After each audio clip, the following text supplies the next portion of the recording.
To my YouTube channel. ಇವತ್ತಿನ ಒಂದು vlog start ಮಾಡ್ತಾ ಇದ್ದೀನಿ. ಇವತ್ತು ಬಂದು ಶನಿವಾರ, ಹಾಗೆ ಸ್ವಲ್ಪ ಕೆಲಸಗಳಿತ್ತು ಮನೆಯಲ್ಲೇ. ಫುಲ್ ಮನೆಯೆಲ್ಲ ಕ್ಲೀನ್ ಮಾಡೋದಿತ್ತು. ನೆನ್ನೆಲ್ಲ ತೋಟಕ್ಕೆ ಹೋಗಿದ್ದೆ ಅಲ್ವಾ, ಸೊ ಬೆಳಗ್ಗೆ ಕ್ಲೀನ್ ಮಾಡಿಬಿಟ್ಟೆ ಹೋಗಿದ್ದೆ, ಯಾಕಂದರೆ ನೆನ್ನೆ ಶುಕ್ರವಾರ ಆಗಿತ್ತು.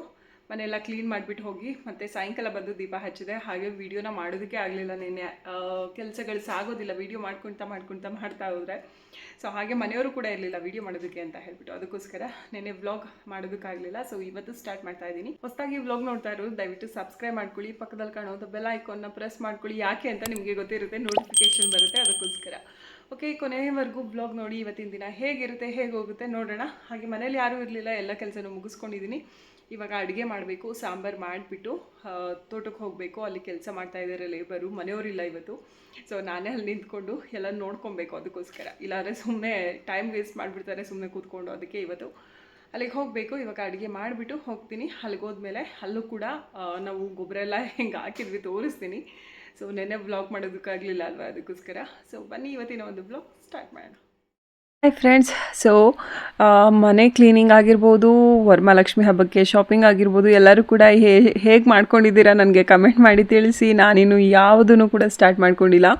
ಸೊ ನನಗೆ ಶಾಪಿಂಗ್ ಏನೋ ಒಂದು ದಿನದಲ್ಲೆಲ್ಲ ಮುಗ್ದೋಗ್ಬಿಡುತ್ತೆ. ಬಟ್ ಮನೆ ಕ್ಲೀನಿಂಗ್ ಇದೆ ಅಲ್ಲ, ಅದು ಒಂದು ಕಡೆಯಿಂದ ಎಲ್ಲನೂ ಕೂಡ ಕ್ಲೀನ್ ಮಾಡೋದು ತುಂಬ ಅಂದರೆ ಒಂದು 3-4 ದಿನನಾದರೂ ಬೇಕಾಗುತ್ತೆ. ಇವಾಗ ಸದ್ಯಕ್ಕೆ ಸೋಮವಾರದಿಂದ ಮಗನಿಗೆ ಟೆಸ್ಟ್ ನಡೀತಾ ಇದೆ. ಸೊ ಟೆಸ್ಟ್ ಟೈಮ್ನಲ್ಲಿ ನಾನು ಫುಲ್ ಟಯರ್ಡಾಗಿ ಕೂತ್ಕೊಂಡು ನೈಟು ಮಲ್ಕೊಂಬಿಟ್ರೆ ಬೇಗ ಅವನು ಕೂಡ ಅದನ್ನೇ ಮಾಡ್ತಾನೆ. ಅವ್ನು ಸಂಜೆ ಬರ್ತಿದ್ದ ಹಾಗೆ ಓದಿಸ್ಕೊಂಡು ಕೂತ್ಕೊಳ್ಳೋದು ಇದ್ದೇ ಇರುತ್ತೆ ಅಲ್ವಾ ಮಕ್ಕಳ ಹತ್ರ. ಅದಕ್ಕೋಸ್ಕರ ಈ ವೀಕ್ ಅಂದರೆ ಸೋಮವಾರದಿಂದ ನೆಕ್ಸ್ಟ್ ಸೋಮವಾರದವರೆಗೂ ಆಗೋದಿಲ್ಲ ಮನೆ ಕ್ಲೀನಿಂಗ್ಗೆ. ಆದರೆ ಸ್ವಲ್ಪನೇ ಮಾಡ್ಕೊತೀನಿ. ಅದನ್ನು ನಿಮಗೆ ನೆಕ್ಸ್ಟ್ ವ್ಲಾಗಲ್ಲಿ ಅದ್ರ ಬಗ್ಗೆ ಶೇರ್ ಮಾಡ್ತೀನಿ. ಇವಾಗ ನಾನು ನೋಡಿ, ತುಂಬ ದಿವಸದಿಂದ ಒಂದು 3-4 ದಿನ ವ್ಲಾಗೇ ಹಾಕಿರಲಿಲ್ಲ ಅಲ್ವಾ. ಆವಾಗ ಇಲ್ಲೆಲ್ಲ ಜೋಳ ಹಾಕೋದಕ್ಕೆ ಅಂತ ಹೇಳಿ ಬಂದಿದ್ದು. ಈ ಖಾಲಿ ಜಮೀನು ಎಲ್ಲಿವರೆಗೂ ಕಾಣಿಸ್ತಾ ಇದೆ ಅಲ್ಲಿವರೆಗೂ ಕೂಡ ಫುಲ್ಲು ಹಾಕಿದ್ದೀವಿ. ತುಂಬ ಅಂದರೆ ತುಂಬಾ ಟಯರ್ಡ್ ಆಯಿತು. ಯಾಕಂದರೆ ಯಾರೂ ಲೇಬರ್ ಬೇರೆಯವ್ರು ಸಿಗಲಿಲ್ಲ. ನನ್ನ ಜೊತೆಗೆ ಮಾಮೂಲಿ ನಮ್ಮ ಮನೆಗೊಬ್ಬರು ಲೇಬರ್ ಬರ್ತಾರೆ, ತಿಳಿಸಿರ್ತೀನಿ. ಅಂದರೆ ನನ್ನ ಹಳೆ ವಿವರ್ಸ್ ಆಗಿದ್ರೆ ನಿಮಗೆ ಗೊತ್ತಿರುತ್ತೆ ಅವ್ರು ಯಾರು ಅಂತ ಹೇಳಿಬಿಟ್ಟು. ಅವರು ನಾನು ಇಬ್ಬರೇ ಇದೆಲ್ಲ ಜೋಳ ಹಾಕಿದ್ದು. ಇಷ್ಟೆಲ್ಲ ಫುಲ್ ಹಾಕೋದ್ರೊಳಗೆ ಹಾಗೆ ಗೊಬ್ಬರ ಎಲ್ಲನೂ ಗಂಡಸ್ರುಗಳೇ ಹಾಕಿದ್ರು. ನಾನು ಮತ್ತು ಇನ್ನೊಬ್ಬರು ಲೇಬರ್ ಮಾತ್ರ ಜೋಳ ಹಾಕ್ಕೊಂಡೋದ್ವಿ. ಇದು ಏನು ಅಂದರೆ ಒಂದೊಂದೇ ಬೀಜಗಳನ್ನ ಒಂದು ಸ್ವಲ್ಪ ದೂರನೇ ಬಿಟ್ಟು ಹಾಕಬೇಕು. ಅದು ತುಂಬ ಟೈಮ್ ಹಿಡಿಯುತ್ತೆ. ಫೈನಲಾಗಿ ಇವಾಗ ಮನೆಯವರು ಹಾಗೆ ನೀರು ಪೈಪನ್ನ ಅಟ್ಯಾಚ್ ಮಾಡಬೇಕು ಅಂತ ಹೇಳಿ ಬಂದಿದ್ರಲ್ವ. ನಾನು ನೋಡಿರಲಿಲ್ಲ ಅವತ್ತು. ನಾನು ಜೋಳ ಹಾಕ್ಬಿಟ್ಟು ಹೋದವಳು, ಮತ್ತು ನಾನು ನೋಡಿರಲಿಲ್ಲ. ಅದಕ್ಕೋಸ್ಕರ ಅದು ನೋಡಿಕೊಂಡು ವೀಡಿಯೋ ಮಾಡ್ಕೊಂಡು ಬರೋಣ ಅಂತ ಹೇಳಿ ಬೆಳಗ್ಗೆನೇ 7:30ಗೆ ಮಗನ್ನ ಕಳಿಸ್ಬಿಟ್ಟು ಹೋಗಿದ್ದೆ. ಸೊ ಅದೊಂದು ಸ್ವಲ್ಪ ವೀಡಿಯೋನ ಇವಾಗ ಶೇರ್ ಮಾಡಿದೆ ನಿಮ್ಮ ಹತ್ರ. ಇದೇ ಅಡಿಕೆ ಸಸಿಗಳಿಗೆ ನಾವು ಕೆಳಗೆ ಗೊಬ್ಬರನ ಸುತ್ತ ಹಾಕಿದ್ದೀವಿ, ಮನೆ ಗೊಬ್ಬರನ. ಯಾಕಂದರೆ ಇದಕ್ಕೆ ಬೇರೆ ಯಾವುದು ಗೊಬ್ಬರ ಕೊಡೋ ಹಾಗಿಲ್ಲ. ಅಂದರೆ ಮನೆ ಗೊಬ್ಬರ ಅಥವಾ ಕೋಳಿದು ಕುರಿದು ಈ ಥರ ಗೊಬ್ಬರಗಳೇ ಕೊಡಬೇಕು. ಬೇರೆ ಗೊಬ್ಬರ ಅಂದರೆ ರಾಸಾಯನಿಕ ಗೊಬ್ಬರಗಳನ್ನ ನಾವು ಯಾವುದೂ ಕೊಡೋದಿಲ್ಲ. ಜೋಳ ಅಥವಾ ಬೇರೆ ಏನಾದ್ರೂ ಇದಕ್ಕೆ ಹಾಕ್ತಾ ಇರ್ತೀವಿ ಅಲ್ವಾ, ಅದಕ್ಕೆ ಹಾಕೋ ಗೊಬ್ಬರನೇ ಇದಕ್ಕೆ ಅಡಿಕೆ ಮರಕ್ಕೂ ಆಗುತ್ತೆ ಅಂತ ಹೇಳಿಬಿಟ್ಟು. ಸೊ ನಾವು ಅದಕ್ಕೆ ಅಂತ ಹೇಳಿ ಯಾವುದೂ ಹಾಕಿರಲಿಲ್ಲ. ಇವಾಗ ಮಳೆ ಬೇರೆ ಸ್ಟಾರ್ಟ್ ಆಯಿತು. ಇನ್ನೊಂದು ಸ್ವಲ್ಪ ರೋಟ್ರಿ ಹೊಡೆಯೋದಿತ್ತು. ಅದಕ್ಕೋಸ್ಕರ ಅಂತ ಹೇಳಿಬಿಟ್ಟು ಒಂದು ಸರಿ ಮಳೆ ಏನಾದರೂ ಬಂದು ಹೋದರೆ ಚೆನ್ನಾಗಿ ಎಲ್ಲ ಮಿಕ್ಸ್ ಆಗುತ್ತೆ ಅಂತ ಗೊಬ್ಬರ ಹಾಕಿದ್ವಿ. ಇಲ್ಲಿ ಬೇಲಿ ಸೈಡಲ್ಲಿ ಫುಲ್ಲು ಕ್ಲೀನ್ ಮಾಡ್ತಾ ಇದ್ದಾರೆ ಎಲ್ಲನೂ. ನಾನು ಮಾಡೋವಂಥ ಕೆಲಸ ಅಲ್ಲ ಇದು. ಇಲ್ಲ ಅಂದಿದ್ದರೆ ನಾನು ಒಂದು ಕೈ ನೋಡ್ತಾ ಇದ್ದೆ. ಬಿಕಾಸ್ ನನಗೆ ಹೇಳ್ದಾಗೆ ಹೊರಗಡೆ ಕೆಲಸ ತುಂಬ ಚೆನ್ನಾಗಿ ಮಾಡಬೇಕು ಅಂತ ಅನಿಸುತ್ತೆ ಮನೆಯೊಳಗೆ ಮಾಡೋದಕ್ಕಿಂತ. ಹಾಗೆ ಇವ್ರ ಜೊತೆ ಬಂದು ಕೂತಿದ್ದೆ. ಸುಮಾರು ಹೊತ್ತು ಕೂತು ನನಗೂ ಬೇಜಾರಾಗೋಯಿತು. ಕರೆಕ್ಟಾಗಿ 1 ಗಂಟೆಗೆಲ್ಲ ನಾನು ಹೋಗ್ತೀನಿ ಮನೆಗೆ ಅಂತ ಹೇಳಿ ಹೋಗ್ಬಿಟ್ಟೆ. ಹಾಯ್. ಸೊ ನೆನೆ ವ್ಲಾಗ್ನ ಕಂಟಿನ್ಯೂ ಮಾಡೋದಕ್ಕಾಗಲಿಲ್ಲ. ಸೊ ಫೈನಲಾಗಿ ಇವತ್ತು ವ್ಲಾಗ್ ಕಂಟಿನ್ಯೂ ಮಾಡ್ತಾ ಇದ್ದೀನಿ ಬೆಳಗ್ಗೆಗೆ. ಇವತ್ತು ಬಂದು ಭಾನುವಾರ. ಸ್ವಲ್ಪ ಬೆಳಗ್ಗೆ ರೊಟ್ಟಿ ಎಲ್ಲ ಹಾಕಿದ್ದೆ. ಭಾನುವಾರ ಯೂಶ್ವಲಾಗಿ ಎಲ್ಲರ ಮನೇಲೂ ರೊಟ್ಟಿ ಇದ್ದೇ ಇರುತ್ತೆ. ಸೊ ಬೆಳಗ್ಗೆ ರೊಟ್ಟಿ ಮಾಡ್ಕೊಂಡಿದ್ದೆ. ಇವಾಗ ಬಿರಿಯಾನಿ ಮಾಡೋಣ ಅಂತ ಹೇಳಿಬಿಟ್ಟು ಸೊ ಎಲ್ಲನೂ ಕೂಡ ರೆಡಿ ಮಾಡ್ಕೊತಾ ಇದ್ದೆ. ಅಲ್ಲೇ ಎಲ್ಲನೂ ರೆಡಿ ಮಾಡಿಕೊಂಡು ಇವಾಗ ವೆಯ್ಟ್ ಮಾಡ್ತಾ ಇದ್ದೀನಿ. ಇನ್ನೂ ಚಿಕನ್ ತೊಗೊಂಡು ಬಂದಿಲ್ಲ ಮನೆಯವರು. ಸೊ ಚಿಕನ್ ಬಿರಿಯಾನಿ ಮಾಡೋಣ ಅಂತ ಹೇಳಿಬಿಟ್ಟು ಎಲ್ಲ ರೆಡಿ ಆಗಿದೆ. ಸೊ ವ್ಲಾಗ್ನ ಕಂಟಿನ್ಯೂ ಮಾಡ್ತೀನಿ ಇವತ್ತು. ಬಿರಿಯಾನಿಗೆ ಆಲ್ರೆಡಿ ಎಲ್ಲ ರೆಡಿ ಮಾಡ್ಕೊಂಡಿದ್ದೆ. ಇವಾಗ ಗೊಜ್ಜಿಗೆ ರೆಡಿ ಮಾಡ್ಕೊತಾ ಇದ್ದೀನಿ. ನಾನು ಗೊಜ್ಜು ಯಾವ ರೀತಿ ಮಾಡ್ತೀನಿ ಅಂದರೆ ಧನಿಯಾ ಪೌಡ್ರು, ಗರಂ ಮಸಾಲ, ಅದ್ರ ಜೊತೆಗೆ ಸ್ವಲ್ಪ ಜೀರಿಗೆ ಪೌಡ್ರೂ ಕೂಡ ಹಾಕ್ಕೊತೀನಿ.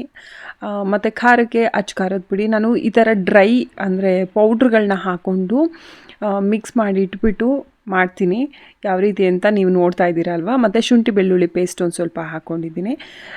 ಕಸೂರಿ ಮೇಥಿನ ಒಂದು ಸ್ವಲ್ಪ ಹಾಕ್ಕೊತೀನಿ. ಸೊ ಕಸೂರಿ ಮೇಥಿ ತುಂಬಾ ಚೆನ್ನಾಗಿರುತ್ತೆ. ಹಾಗೆ ಪುದೀನ ಏನಾದರೂ ಇದ್ದರೆ ತುಂಬಾ ಚೆನ್ನಾಗಿರುತ್ತೆ. ಬಟ್ ಪುದೀನ ಇವಾಗ ಸದ್ಯಕ್ಕೆ ನಮ್ಮ ಮನೇಲಿ ಇರಲಿಲ್ಲ, ಅದಕ್ಕೋಸ್ಕರ ಕಸೂರಿ ಮೇಥಿನೇ ಹಾಕ್ಕೊಂಡೆ. ಸ್ವಲ್ಪ ರುಚಿಗೆ ತಕ್ಕಷ್ಟು ಉಪ್ಪು, ಅರಿಶಿನ ಪೌಡ್ರು, ಅದ್ರ ಜೊತೆಗೆ ಮೊಸರು ಕೂಡ ಹಾಕ್ಕೊಂಡು ಎಲ್ಲನೂ ಕೂಡ ಮಿಕ್ಸ್ ಮಾಡ್ಕೋಬೇಕು. ಅದನ್ನು ಆಮೇಲೆ ತೋರಿಸ್ತೀನಿ. ಇನ್ನೂ ಚಿಕನ್ ತಂದಿಲ್ಲ ಅಲ್ವಾ, ಸೊ ಹಾಗಾಗಿ ಡಿಲೇ ಮಾಡಿದೆ ಅಷ್ಟೇ.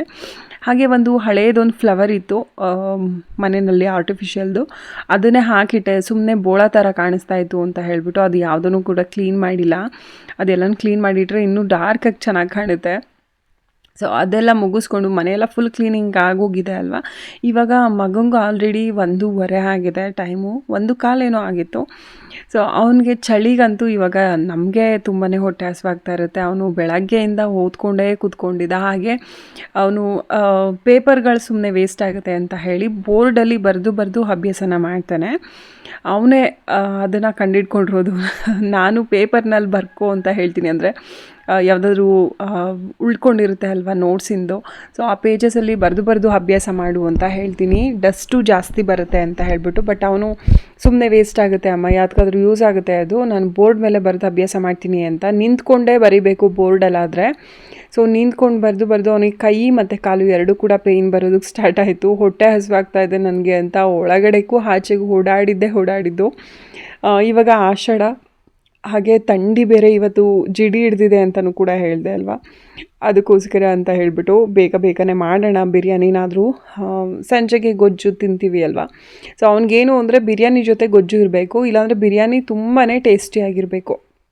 ಇಲ್ಲ ಅಂದರೆ ಬಿರಿಯಾನಿ ಏನಾದರೂ ಒಂದು ಸ್ವಲ್ಪ ಸಪ್ಪೆ ಅಂತ ಏನಾರು ಅನಿಸಿದ್ರೆ ಅವನಿಗೆ ಗೊಜ್ಜು ಬೇಕೇ ಬೇಕು ಅಂತ ಹಠ ಮಾಡ್ತಾನೆ. ಬಟ್ ಫೈನಲಿ ನನಗೆ ಅಂದ್ಕೊಂಡಿರಲಿಲ್ಲ ಅಷ್ಟು ಸಖತ್ತಾಗಿ ಬಂದಿತ್ತು. ನಾವು ಏನು ಗೊತ್ತಾ, ಕೋಳಿನ ಒಳ್ಳೆ ರೀತಿಯಲ್ಲಿ ಅಂದರೆ ತುಂಬ ಬಲ್ತಿರೋದಾಗಿರ್ಬೋದು, ತುಂಬ ಎಳೆಯದಾಗಿರ್ಬೋದು, ಆ ಥರ ಕೋಳಿಗಳನ್ನ ತೊಗೊಂಡು ಬಂದರೆ ಟೇಸ್ಟ್ ಚೆನ್ನಾಗಿ ಬರೋದಿಲ್ಲ. ಮೀಡಿಯಮಲ್ಲಿದ್ದರೆ ಚೆನ್ನಾಗಿ ಬರುತ್ತೆ. ಸೊ ಮೀಡಿಯಮಲ್ಲಿತ್ತು ಅನಿಸುತ್ತೆ ಅದು. ಸಖತ್ತಾಗಿತ್ತು ಬಿರಿಯಾನಿ ಮಾತ್ರ. ಅದನ್ನು ಶೇರ್ ಮಾಡ್ತೀನಿ. ಇವಾಗ ಮೊಸರು ಹಾಕ್ಕೊಂಡು ನೀಟಾಗಿ ಎಲ್ಲನೂ ಕಲಿಸ್ಕೊಂಡ, ಅದಕ್ಕೆ ಈ ರೀತಿ ಪೀಸೆಲ್ಲನೂ ಹಾಕಿಬಿಟ್ಟು ಒಂದು ಅರ್ಧ ಗಂಟೆ ಟೈಮ್ ಇದನ್ನು ಕಲಿಸ್ಬಿಟ್ಟು ಬಿಟ್ಟಿರ್ತೀನಿ. ಅದಾದಮೇಲೆ ಸ್ವಲ್ಪ ಈರುಳ್ಳಿ ಒಗ್ಗರಣೆ ಮಾಡಿಬಿಟ್ಟು ಅದು ಕಲಸಿರೋ ಅಂಥದ್ದು ಏನಿದೆ ಚಿಕನ್ನು, ಅದನ್ನೆಲ್ಲ ಫುಲ್ ಹಾಕಿಬಿಟ್ಟು ಸ್ವಲ್ಪ ನೀರು ಹಾಕಿಬಿಟ್ಟು ಕ್ಲೋಸ್ ಮಾಡ್ತೀನಿ ಲಿಡ್ಡನ್ನು. ಅದು 1-2 ವಿಷಲ್ ಬರ್ತಿದ್ದಾಗೆ ಆಫ್ ಮಾಡಿದರೆ ಮುಗ್ದೋಯ್ತು. ಸೊ ಸಂಜೆಗೆ ನಿಮಗೆ ತೋರಿಸ್ತೀನಿ. ಇವಾಗ ಜಸ್ಟ್ ವಿಷಲ್ ಹಾಕಿಬಿಟ್ಟು ಬಂದು ತುಂಬಾ ಹೊಟ್ಟೆ ಹಸಿವಾಗ್ತಾಯಿತ್ತು, ನನಗೂ ಕೂಡ ಹಸಿವಾಗ್ತಾಯಿತ್ತು. ಅದಕ್ಕೆ ಬಿರಿಯಾನಿ ತಿನ್ಬಿಡೋಣ ಅಂತ ಹೇಳಿ ತಿಂತಾಯಿದ್ವಿ. ಮಾತ್ರ ತುಂಬ ಅಂದರೆ ತುಂಬಾ ಟೇಸ್ಟಿಯಾಗಿತ್ತು ಬಿರಿಯಾನಿ. ಚಳಿಗೂ ಸಖತ್ತಾಗಿತ್ತು ಅಂತಲೇ ಹೇಳ್ಬೋದು. ಹಾಗೆ ಬಿಸಿ ಇದಲ್ವಾ. ಮಾವಂಗೆ ಊಟ ಸ್ವಲ್ಪ ಲೇಟ್ ಆಯಿತು, ಯಾಕಂದರೆ ಮನೆಯವರು ಎಲ್ಲ ಹೊರಗಡೆ ಹೋಗಿದ್ರು. ಅದಕ್ಕೋಸ್ಕರ ಅವರು ಬರಬೇಕು, ಬಂದು ಅವ್ರನ್ನ ಎದಳಿಸ್ಬೇಕಲ್ವ. ಅವರೇ ಎದ್ದು ಕೂತ್ಕೊಳ್ಳೋದಾದರೆ ನಾವೇ ಕೊಡ್ಬೋದಿತ್ತು. ಬಟ್ ಅವರು ಎದ್ದು ಕೂತ್ಕೊಳ್ಳಲ್ಲ, ಒಬ್ಬರು ಎತ್ತಬೇಕು ಅವ್ರನ್ನ. ಅದಕ್ಕೋಸ್ಕರ ಮನೆಯವ್ರು ಬಂದೇ ತಿನ್ನಿಸ್ತೀನಿ ಅಂತ ಹೇಳಿದ್ರು. ಇನ್ನು ಮಧ್ಯಾಹ್ನ ಒಂದು ಅರ್ಧ ಗಂಟೆ ಟೈಮ್ ಸ್ವಲ್ಪ ಮಗನ ಜೊತೆ ಅದು ಇದು, ಅವನು ಹೇಗೆ ಓದ್ಕೊತಾ ಇದ್ದಾನೆ, ಎಷ್ಟು ಓದಿದ್ದಾನೆ ಅದನ್ನೆಲ್ಲ ಸ್ವಲ್ಪ ವಿಚಾರಿಸ್ಕೊಂಡು ಓಡಾಡಿಕೊಂಡು ಟೈಮ್ ಹೆಂಗೋ ಸಂಜೆವರೆಗೂ ಸ್ಪೆಂಡ್ ಮಾಡಿದೆ. ಅದಾದಮೇಲೆ ಸ್ವಲ್ಪ ಪಾತ್ರೆಗಳೆಲ್ಲ ಇದ್ವಿ ಊಟ ಮಾಡಿದ್ದು, ಅದೆಲ್ಲನೂ ವಾಶ್ ಮಾಡಿಕೊಂಡು ಮತ್ತೆ ಗೊಜ್ಜನ್ನ ಇನ್ನೊಂದು ಸ್ವಲ್ಪ ಡ್ರೈಯಂಗೆ ಬೇಯಿಸ್ಬೇಕಿತ್ತು. ಅದನ್ನು ಸ್ವಲ್ಪ ಬೇಯಿಸ್ಬಿಟ್ಟು ಇವಾಗ ಹಸು ಇಟ್ಕೊಂಡು ಬಂದಿದ್ರು. ಅದು ಗಬ್ಬದ ಹಸು ಅಲ್ವಾ, ಚೆನ್ನಾಗಿ ಮೇದ್ಬಿಟ್ಟಿರುತ್ತೆ ಒಂದೊಂದು ದಿನ. ಹಾಗೆ ಪ್ರೆಗ್ನೆಂಟ್ ಇರೋದ್ರಿಂದ ಅದು ಹೆವಿಯಾಗಿ ಕುಡಿಯೋದಕ್ಕಾಗಲ್ಲ, ಏನು ಕೂಡ ಅಷ್ಟೇ. ಜಾಸ್ತಿ ಹೊಟ್ಟೆಗೆ ಹಿಡಿಲಿಲ್ಲ ಅಂದರೆ ಅದು ಸುಮ್ಮನೆ ಮಲ್ಕೊಂಡ್ಬಿಡುತ್ತೆ ಪಾಪ.